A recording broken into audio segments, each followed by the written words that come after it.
What sort of leader do you think you are? And when you're leading, what approach do you take? Does your leadership style always get the results you want? Now, the reason I ask this is because there are loads of different leadership styles that you can try, and any one of them can be useful. But what's really important is that you pick the right style that fits not just your personality, but also the situation. Now, just to make clear what I'm saying here, let's think about an example. And on screen, you can see I've got a military commander. Now, a military commander knows that their troops' lives are in danger on important missions. So the commander is likely to adopt the highest standards of military discipline. But circumstances change. Once a mission is over, the commander may need to consider how their troops are feeling and so take a more caring approach as their leader. And just like a military commander, you don't have to pick one leadership style and stick with it for your entire career. Much like wearing your finest outfit for a ball or putting on overalls when painting, you have to wear the leadership styles that best fits the need of the situation. So when we talk about choosing the right leadership style, it's not about settling for one. It's about you knowing which style to use when you're faced with changing circumstances. And so, why are we talking about all this? Well, that's exactly what we're going to learn in the course. You're going to learn how to adapt your leadership approach based on the attitude and competency of your team members to make sure you can always get the best out of your team. You're also going to learn how to react and adapt successfully to a variety of other situations in your team, ranging from conflict to poor performance, so that you're able to tackle each one effectively.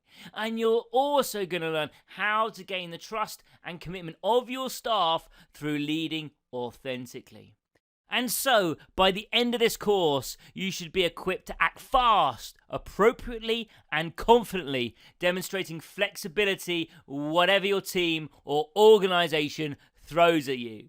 So now let's take a look to see what we're going to be looking at in this course. And the very first topic is something called situational leadership.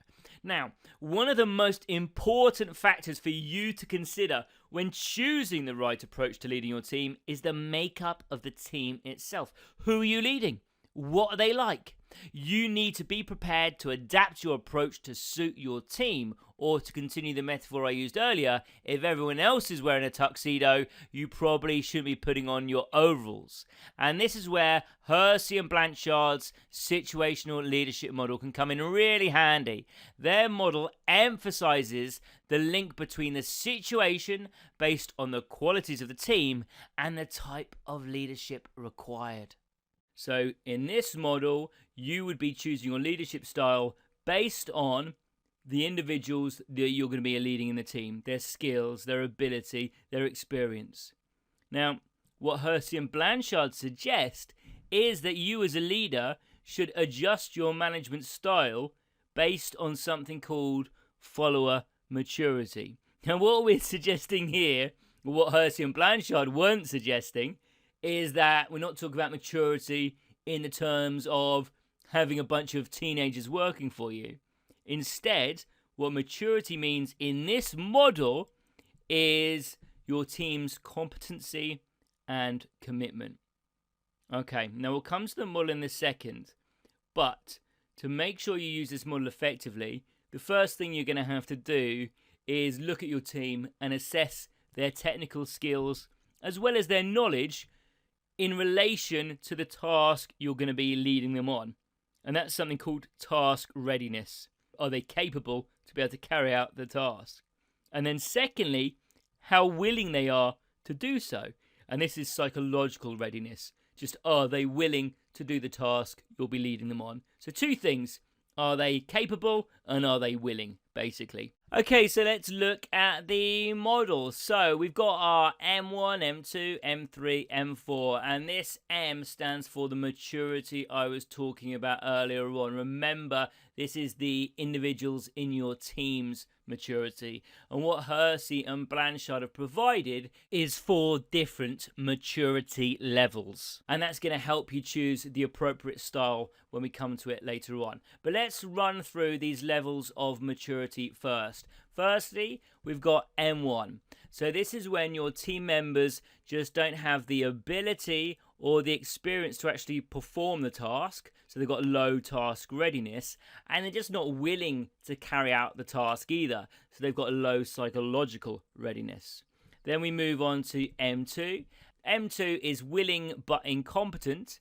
So here they wouldn't be able to carry out the task you're asking by themselves. So they've got low task readiness, but in comparison with M1, they are willing to try. So they've got high psychological readiness. Okay, and then with M3, we're going to flip M2 around. So here, they've got high task readiness. They're able, they've got the skills to carry out the task, but actually in this situation, they've got low confidence. And this means that they're unwilling to take responsibility to carry out the task themselves. So they've got low psychological readiness. But you can see, in comparison with M1, the low psychological readiness, is due to low confidence rather than just being unwilling to carry out the task. And then finally, in M4, we've got an employee who is both willing and competent. They want to do the task, they're willing to do it, they've got high psychological readiness,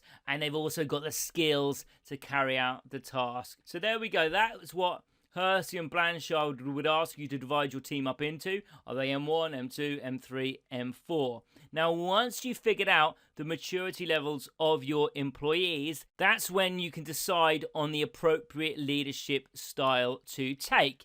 And as you may guess, there are 4 leadership styles that link to the 4 maturity levels. And here we've got S1, S2, S3, and S4. And they match up to the M levels, as you can see from the diagram. Now, the level of maturity of the individuals you're leading or your team is going to require a balance of 2 different important leadership behaviors. And you can see we've got those alongside our chart now. And that is supportive behavior and directive behavior. And if you enjoyed that video and would like to see more from us, be sure to like and subscribe, and consider following us on social media like Twitter, Instagram, TikTok, LinkedIn, or go to our website linked in the description.